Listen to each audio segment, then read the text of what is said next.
nós temos a Casa do Cordel. Aqui é uma pequena semente de um museu popular na nossa moradia, no nosso apartamento. Mas antes de apresentar a Casa do Cordel, eu vou fazer um pequeno recital de um poeta piauiense radicado no Ceará, Domingos Martins.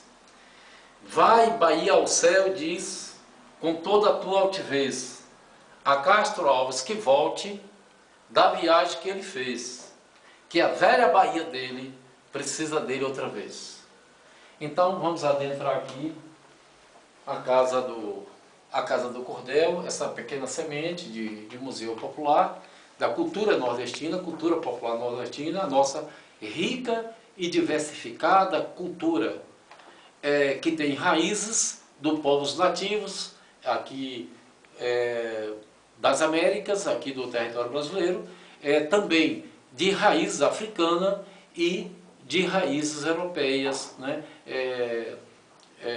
Lá da Península Ibérica e de todo o Mediterrâneo, que todos os povos que ocuparam, desenvolveram ao longo da história em todo o Mediterrâneo. Os árabes, os fenícios, os gregos, os latinos, cartagineses, fora os povos considerados fora do Império Romano, os povos bárbaros, né? Os visigodos, os germanos, os celtas também que ocuparam a Península Ibérica. Então aqui neste início nós temos esta coluna um pouco de artesanato, de barro. Nós temos figuras aqui de barro de Caruaru. Caruaru, cidade do agreste pernambucano, considerado pela ONU como das cidades mais importantes das Américas em artes figurativas. As figuras de barros do mestre Vitalino, lá do Alto do Moura, né, a 7 quilômetros da sede de Caruaru.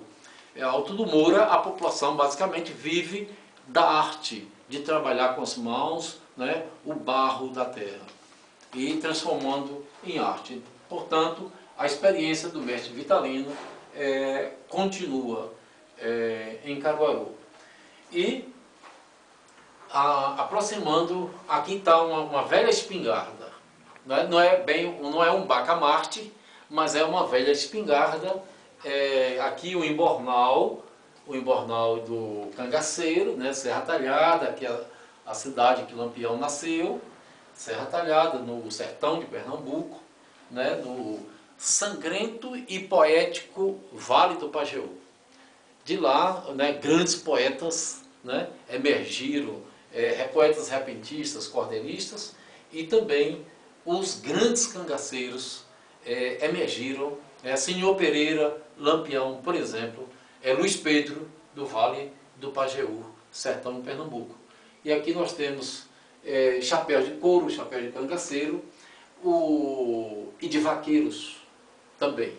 Vaqueiros e cangaceiros são parentes, têm raízes comuns, porque os cangaceiros, do ponto de vista antropológico, surgiram em função da resistência quilombola, da resistência indígena no Nordeste brasileiro, não é? E a atividade da pecuária, ou o ciclo do couro no Nordeste.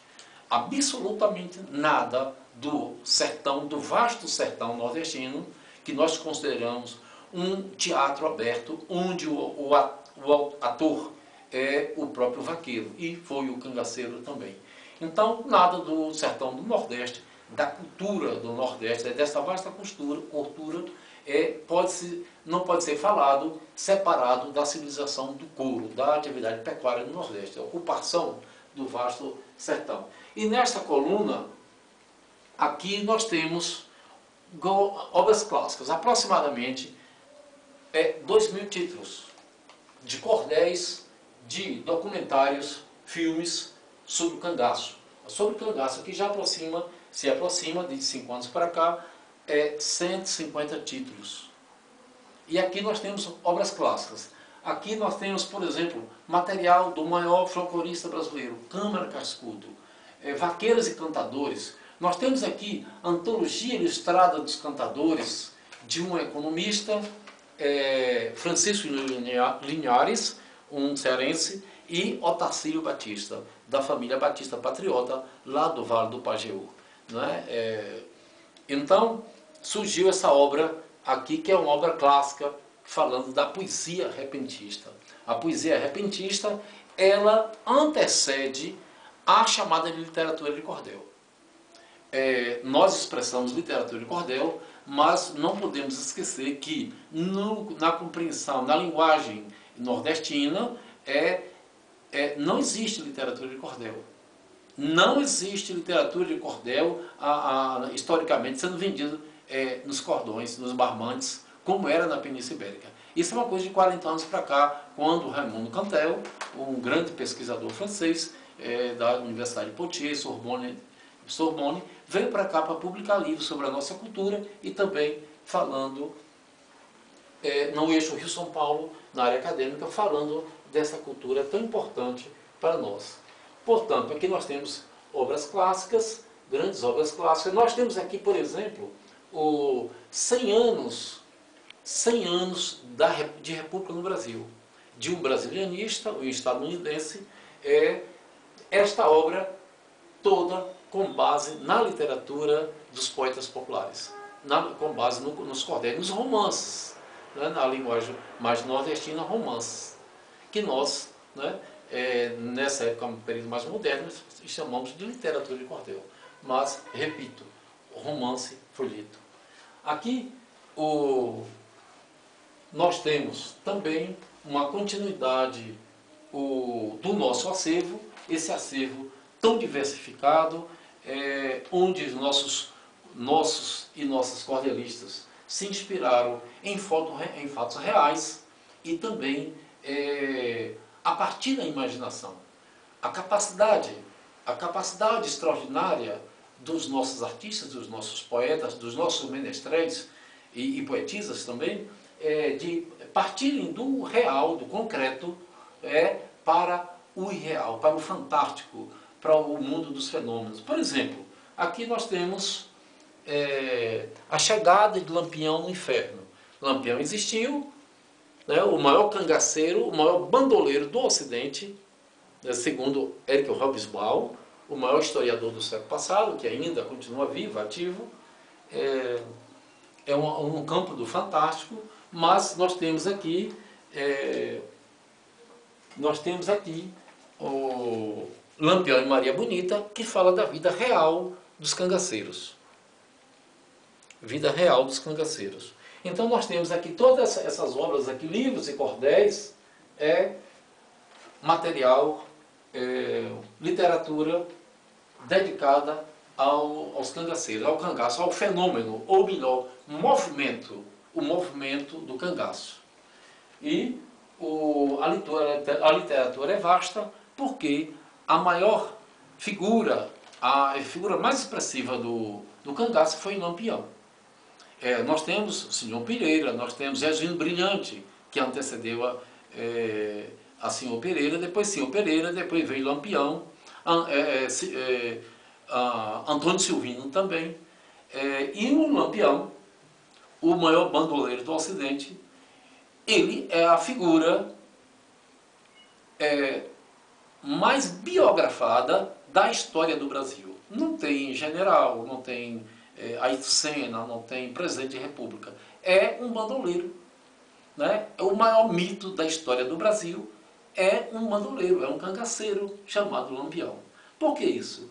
Porque nós desde os princípios da nossa caminhada sobre a Terra, a humanidade, sempre tivemos admiração por feitos épicos, heróicos, pelos enfrentamentos. E o cangaço é um movimento de caráter também militar. Lampião chegou a ter em torno de 130 homens, né, por estratégia de guerrilha teve que subdividir em subgrupos, subgrupo de Moreno, de Virgínio, subgrupo de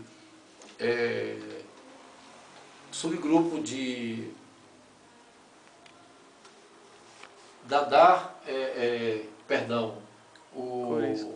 Hein? Corisco. Sim, o subgrupo de Curisco e outros subgrupos, estratégia de guerrilha desenvolvida por eles. E aqui nós temos continuidade, aqui nós temos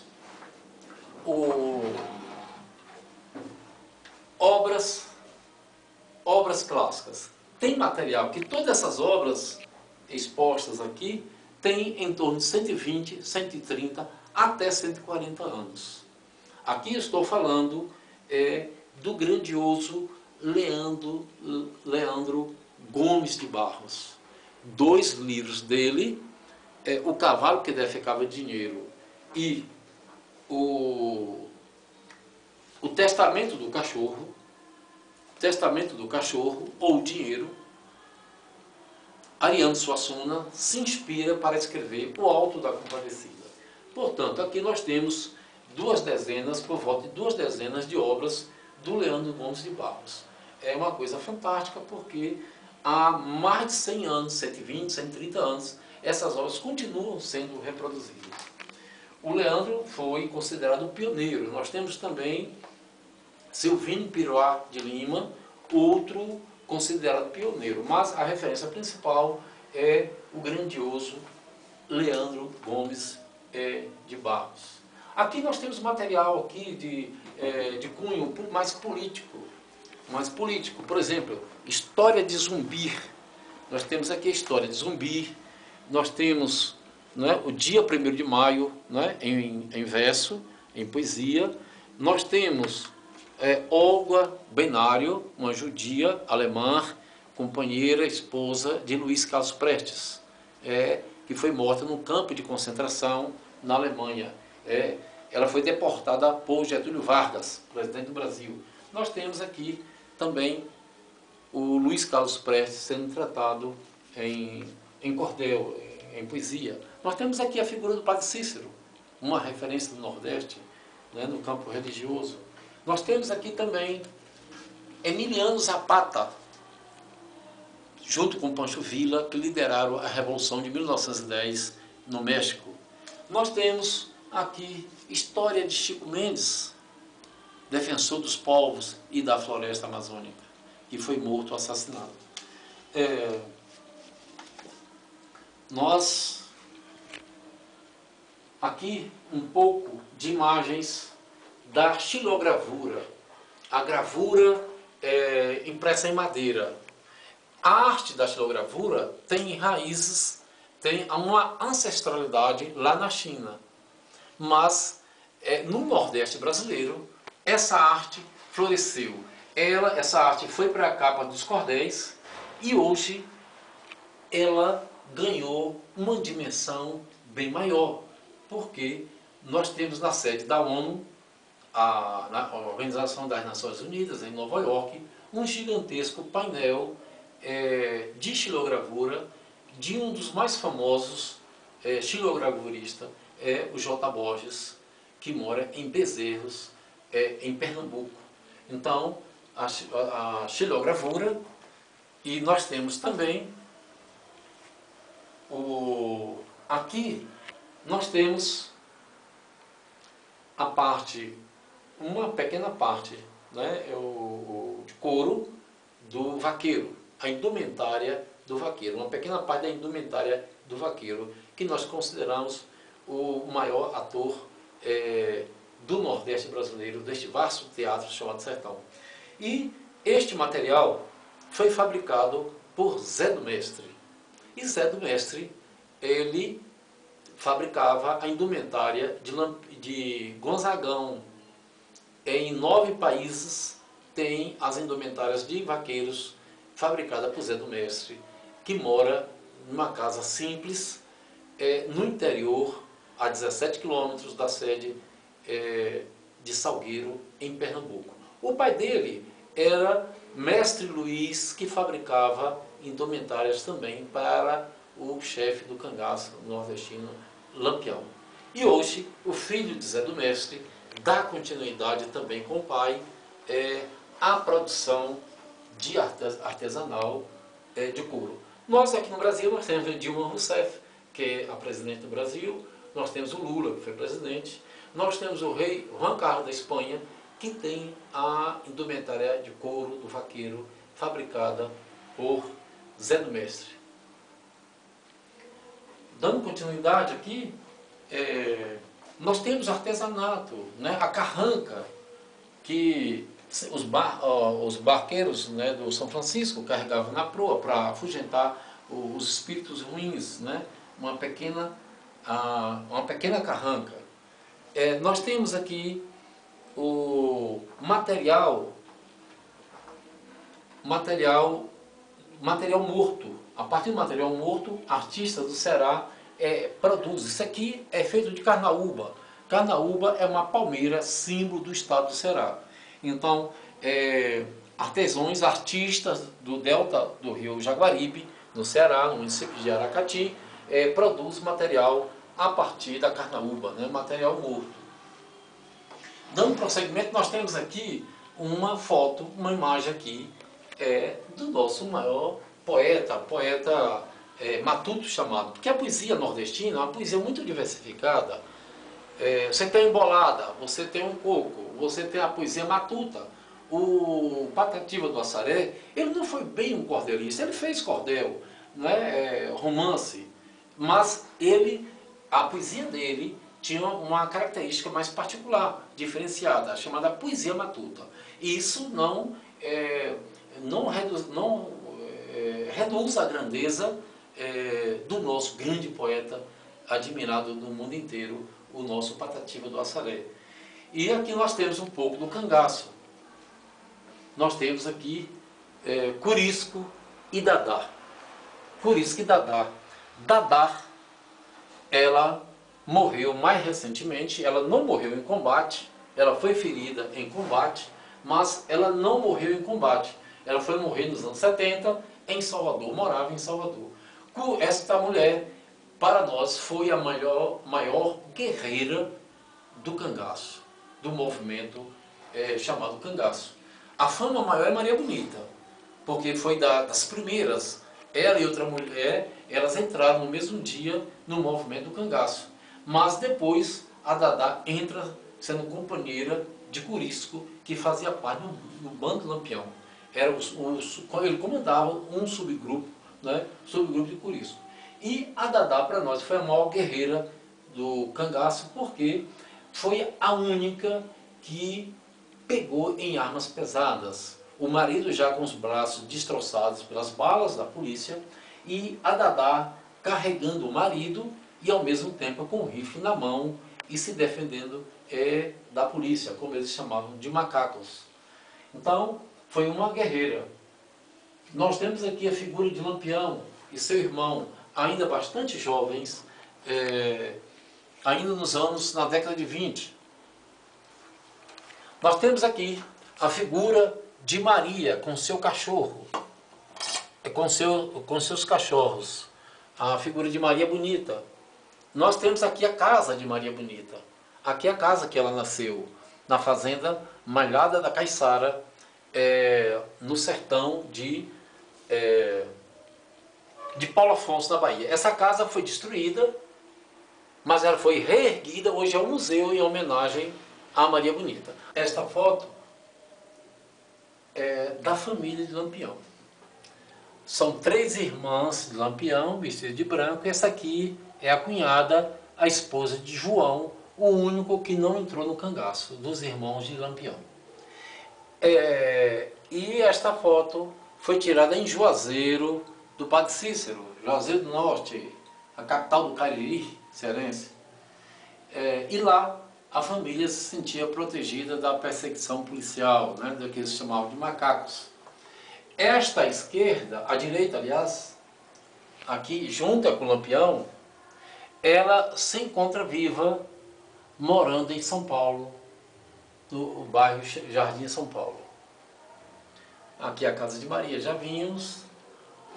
Aqui é o prêmio, a divulgação do governo da Bahia, tentando capturar Lampião, oferecendo 50 mil contos de réis para quem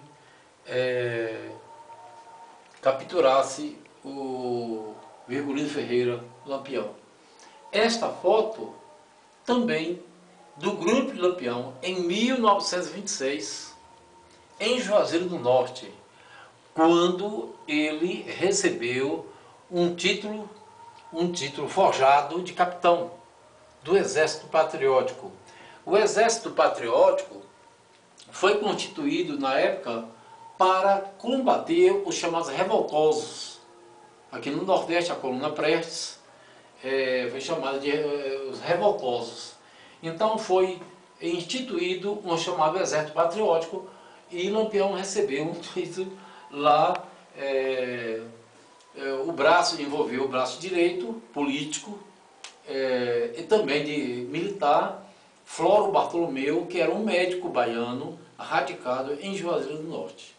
E aí o título, mas o título, assim que recebeu o título, já saindo do estado do Ceará para adentrar em Pernambuco, teve notícia que o título não serviria para nada em Pernambuco. E ele se revoltou, não foi atrás da coluna Prestes e ficou com a roupa, né, a indumentária do Exército Patriótico e com as armas mais modernas que o Exército possuía naquela época. Aqui esta arma foi a arma que tirou a vida de Lampião, né, o Manuel Ferreira, aí, né, parente de Lampião, o fuzil que foi usado em 1938, lá na Grota de Angicos, no município de Poço Redondo, no estado de Sergipe. E aqui nós temos mais algumas fotografias do cangaço, Lampião, Maria Bonita. Lampião ainda bastante novo, não usava ainda o chapéu de cangaceiro, mas um chapéu de feltro. E nós temos também o Lampião, a figura máxima do cangaço, o maior ídolo da história do Brasil. E nós temos Lampião, ele percorreu 7 estados do Nordeste: Rio Grande do Norte, Ceará, Paraíba, Pernambuco, Alagoas, Sergipe e Bahia. Na Bahia, Lampião recrutou 48 cangaceiros e cangaceiras só no município de Paulo Afonso. Vários deles indígenas da tribo Pancararé que residiam no Raso da Catarina. Então, e o segundo município onde Lampião recrutou mais cangaceiros, cangaceiras, foi no município de Poço Redondo, à margem do São Francisco, em Sergipe. Aqui nós temos aqui um oratório, um nicho.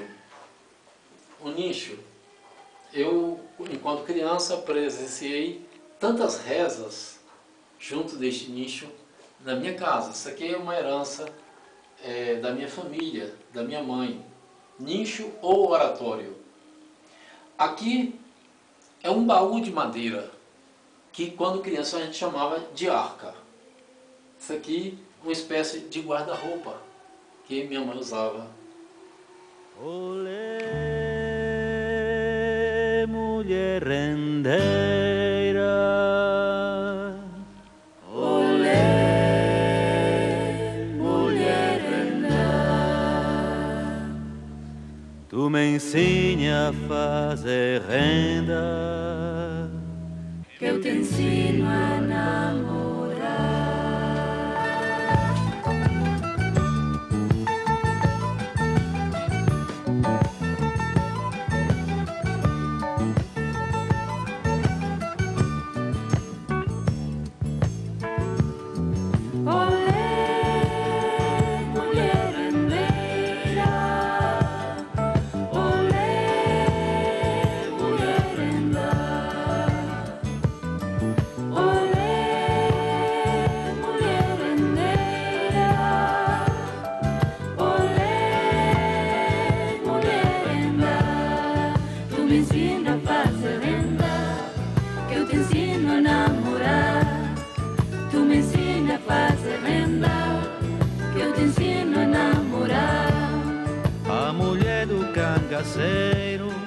Não tem medo de carreta, quando vê a coisa preta, sai rolando pelo chão.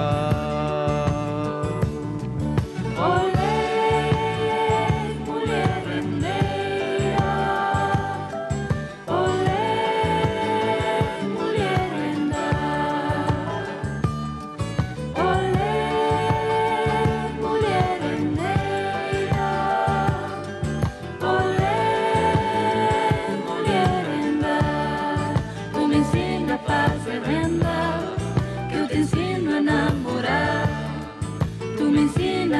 fazer renda, que eu te ensino a namorar. Lampião desceu a serra para ir à cajazeira e para dar um grande baile para toda mulher rendeira.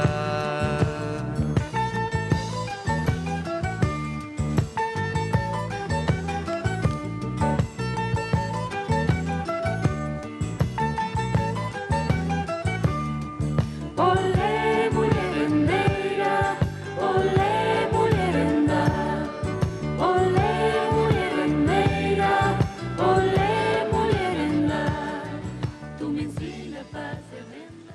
E para finalizar, uma estrofe, uma poesia de Otacílio Batista, lá do Vale do Pajeú. Virgulino Ferreira Lampião, bandoleiro das selvas nordestinas, sem temer a perigos nem ruínas, foi o rei do cangaço no sertão. Mas um dia sentiu no coração o feitiço atrativo do amor. A mulata da terra do Condor conquistava uma fera perigosa. Mulher nova, bonita e carinhosa, faz o homem gemer sem sentir dor. Eu te ensino a namorar, tu me ensina a fazer renda, que eu te ensino a namorar.